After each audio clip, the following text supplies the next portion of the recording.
तुम्हारा बंदा नहीं था, तुम्हें सरकार बनना मिलना नहीं था। दुनिया की ऐसी गुजारे के मेरे दिल में नहीं था। इतना सारे अपने दिल में मालदार बनने का जज्बा खत्म या काम मालदार नहीं बनना चाहते, अपना द्वारा नहीं बनना चाहते, सदर नहीं बनना चाहते। हम तो ज्यादा सारे भारत के इंसानों को तेरे जाने के ऊपर ज्यादा करते, जो कुछ जाता है सब कुछ इसका वादा करेंगे कि तुम अगर बच्चे बनना चाहता है उसको तुम जाने वाले बन जाओ।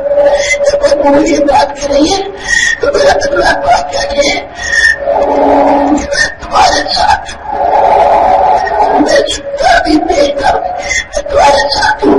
मुझे इस्लाम के साथ बात था तो मेरे दोस्तों फिरौन को बदलना चाहते थे। आज दुनिया में एक फिरौन नहीं है, कई फिरौन है और एक कानून नहीं है, कई कानून है, एक नमरूद नहीं है, कई नमरूद है। लेकिन अल्लाह ने हमारा बड़ा देवता बनवाया किया था। दुनिया में जितने इंसान के दिल में बारदार बनना, हुकूमत वाला बनना, सरदार बनना है ना, अमीर में से कुछ नहीं बनना चाहते।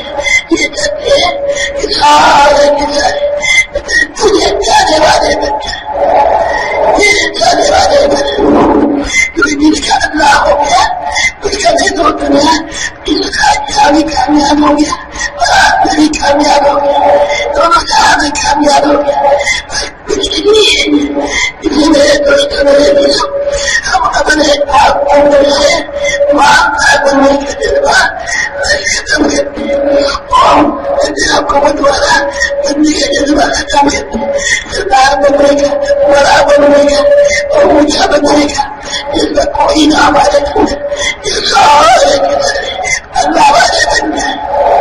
इतने अल्लाह वाले बनेंगे तो अल्लाह हमारे तुम्हारे साथ हम नमाज हमारी जरूरत होगी तो नमाज पढ़ के हमारा सेवा की खुदा पाक हमारी मदद करेगा। जैसे इब्राहिम अलैहिस्सलाम की मदद करवाई, कोई भूखी सारे नबियों की मदद करवाई, ऐसी हमारी तुम्हारी मदद करेगी। जितने देते हैं इनमें से हर आदमी की घर की औरतों से हर बच्चे के औरत की बच्चों की सबकी मदद करेगी और बादशाहों के उधार देने करेगी, मालदारों के उधार देने करेगी। उनके पास कोई खाने की चीज ना हो, पैसा भी ना हो, कुछ भी ना हो, अल्लाह की मदद करेगा।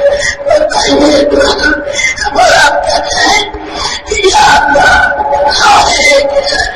तेरी से मोहब्बत करने वाले बने, तेरी मानने वाले बने, मेरे मोहम्मद सल्लल्लाहु अलैहि वसल्लम के तेरी से मानने वाले बने। तो वो कहें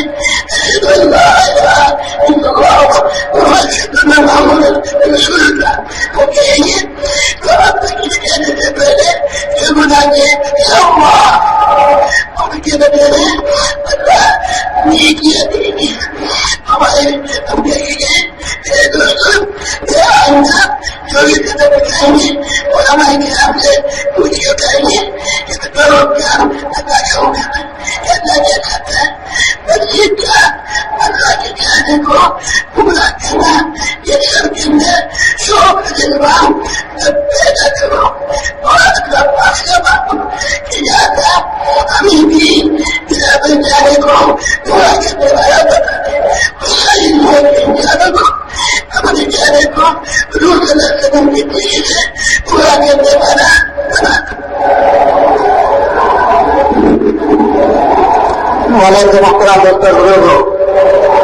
এই নিয়ামতের দ্বারা আমাদের উদ্দেশ্য বা এই নিয়ামতকারী যারা দাওয়াতের কাম করা করবে তাদের মধ্যে থেকে কিছু জিনিসকে বের করে দিতে হবে, কিছু জিনিস থেকে নিজেকে মুক্ত রাখতে হবে, কিছু জিনিসের থেকে নিজেকে খাপ করতে হবে, পরিষ্কার করতে হবে।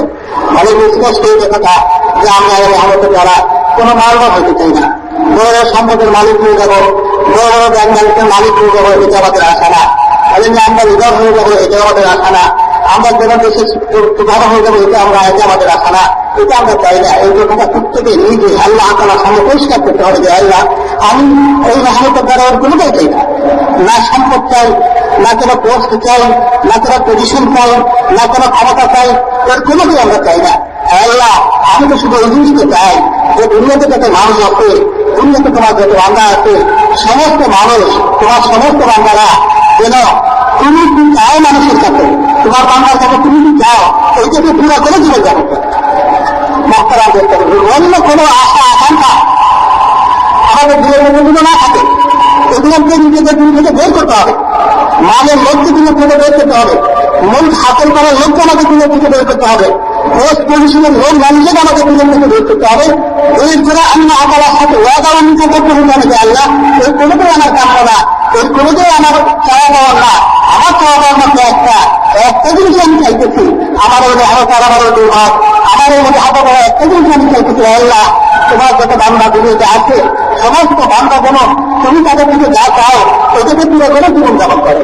মক্তরা করতে বলবো, যখন এইভাবে নিজেকে আল্লাহ তাআলার সাথে পেশ করবো, আল্লাহ তাআলার সাথে চাইতে থাকবো, আল্লাহ তাআলার সাথে টানতে থাকবো, তখন আল্লাহ তাআলা আমাকে একটা সুযোগ করে দিলেন। এই রহমতের দিন আল্লাহ তাআলা আমাকে একটা সুযোগ করে দিলেন। মক্তরা করতে বলবো, কি সুযোগ করে দিলেন? সেটা হলো আল্লাহ তাআলা আমার সাথে থেকে আল্লাহ তাআলা আমাকে সাহায্য করবে।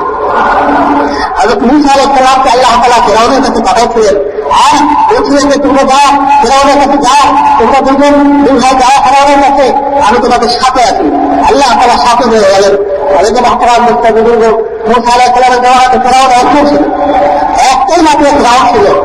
আর বর্তমান দুনিয়াতে বহু ফিরআউন আছে, বহু নমরুদ আছে, বহু কারণ আছে, বহু আল্লাহ তাআলা দুশমন আছে। মক্তরা করতে বলবো, ভয় কোথায়, ঘাবড়ানোর কিছু নাই। আমরা যদি আমাদের দিনকে সাহায্য করতে পারি যে আমাদের এই মেহনত করা দুনিয়ার কোনো স্বার্থ, দুনিয়ার কোনো লোক, দুনিয়ার কোনো লালসা যদি আমাদের না থাকে, একমাত্র ইচ্ছা, একমাত্র আকাঙ্ক্ষা থাকে যে আল্লাহ তাআলার বান্দা, আল্লাহ তাআলার সাহায্য কিভাবে করা যায়, এই ইচ্ছা যদি আমাদের সাথে থাকে, আর এটাতে যদি আমরা অগ্রসর হতে থাকি, সর্ব অবস্থাতে আল্লাহ তাআলা আমাদের সাথে থাকবেন, সর্ব অবস্থায় আল্লাহ তাআলা আমাদেরকে সাহায্য করবেন। যেভাবে পূর্বকালে নবীকে আল্লাহ তাআলা সাহায্য করছেন, মূসা আলাইহিস সালামকে আল্লাহ তাআলা সাহায্য করছেন, ইব্রাহিম আলাইহিস সালামকে আল্লাহ তাআলা যেভাবে সাহায্য করছেন, ওইভাবে সাহায্য আল্লাহ তাআলা আমাদেরকে করতে থাকে। মক্তরাম করতে বলেন যে এটা শুধু আমি ব্যক্তিগতভাবে একটা সিদ্ধান্ত নিলে হবে না, কারণ এইটাকে সমস্ত কর্মওয়ালার দায়িত্ব, এটা সমস্ত কর্মওয়ালার একই কাজ। আমার ঘরে যে মা বোনেরা আছে তাদের কাজ এটা, আমার ঘরে যে বাচ্চারা আছে তাদের কাজ এটা, আমাদের মধ্যে এক যারা আছে তাদের কাজ এটা, সর্বস্তরের মুসলমানের কাজ এটা। সকলকে এই কথাটা অনুভব করতে হবে, সকলকে দিনের থেকে যখন তোমার জায়গার দিনের থেকে দুনিয়ার সমস্ত লোকলালস দিনকে, সমস্ত লোকলালসা মুক্ত রেখে আল্লাহ তাআলা থেকে পরিষ্কার করে নিজের ব্যবস্থা থাকে। আল্লাহ তাআলা থেকে নিজের অন্যটাকে পরিষ্কার করে দেয়, আল্লাহ আমি দুনিয়ায় কোনো কিছু বললে, দুনিয়ায় কোনো কিছু আশায় এই কাজ করতেছি না, আমি চাইতেছি যে দুনিয়ার সমস্ত মানুষ কি করে তোমার চাইতে যেতে পারে। বলেন যে যখন এরকম হবে আমার দিন খাপ হয়ে যাবে, আমি এই জন্য কিছু জন্য করতেছি যে সমস্ত মানুষ আল্লাহ তাআলাকে ইমানের ভিতরে চলে, এই দিদি দিন যখন খাপ হয়ে যাবে, তখন আমি যখন এটি বলবো যে আশহাদু আল্লা ইলাহা ইল্লাল্লাহ ওয়া আশহাদু আন্না মুহাম্মাদার রাসূলুল্লাহ, এই কথা আমি বলবো, এই কথা বলার সাথে সাথে তখন আল্লাহ তাআলা আমার সমস্ত গুনাহকে মাফ করে দেবেন। আসলে গুনাহকে মাফ করে দেবেন না, এতদিন পর্যন্ত আমি বলতে যেই পরিমাণে গুনাহ করে যাচ্ছিলাম, ওই পরিমাণে নেই আল্লাহ তাআলা আমাকে দিয়ে দেবেন। যখন আমার জীবনে আর কোনো গুনাহ থাকবে না, আমার জীবনে আর কোনো গুনাহ থাকবে না, তখন আমার ভিতর থেকে আল্লাহ তাআলাকে মানতে চাইবে, আল্লাহ তাআলা হুকুমটাকে চলতে চাইবে। এটা ছিল বাধা হয়ে যাবে, আল্লাহ তাআলার হুকুমটাকে চলার কোনো বাধা দিতে ছিল নিশ্চিত হয়ে যাবে, তখন চলতে চাইবে। তখন আমরা আমার কাছে যাবো যে আমার আল্লাহ আমাকে আমার দিকে আল্লাহ আপনার আমার যাবো। এতদিন পর্যন্ত যে কারণের জন্য দুনিয়াকে পাঠাইছিলেন, বাড়াইছিলেন, এই মতো রাস্তা করতে করছিলেন, ওই কাজকে আমরা কাজ বানাই রে, রাস্তা বানাই রে, ওই কাজে ওই টাকা প্রবীণ বিনিয়োগের মাধ্যমে আমার ওই দিনকে কাটাই নেই, তুমি আমাকে মাফ করে দাও। যখন আল্লাহ তাআলার কাছে মাফ করবো, তার সামনে ওই কাজ করার জন্য আদিম করে এলাকা করবো, তখন আল্লাহ তাআলা আমাদেরকে ওইরকম সাহায্য করতে পারবেন, যেরকম সাহায্য আল্লাহ তাআলা নবীদেরকে করতেন। কত করবেন, যত রকম সাহায্য আমাদের বিভিন্ন হোক না কেন, কোন ব্যক্তির পক্ষ থেকে হোক, কোন দলের পক্ষ থেকে হোক, কোন দেশের পক্ষ থেকে হোক, বা বহু দেশে একত্রিত হয়ে হোক, আল্লাহ তাআলা নিজে তাদেরকে খতম করে দিয়ে আল্লাহ তাআলা আমাকে ইমাম করবেন।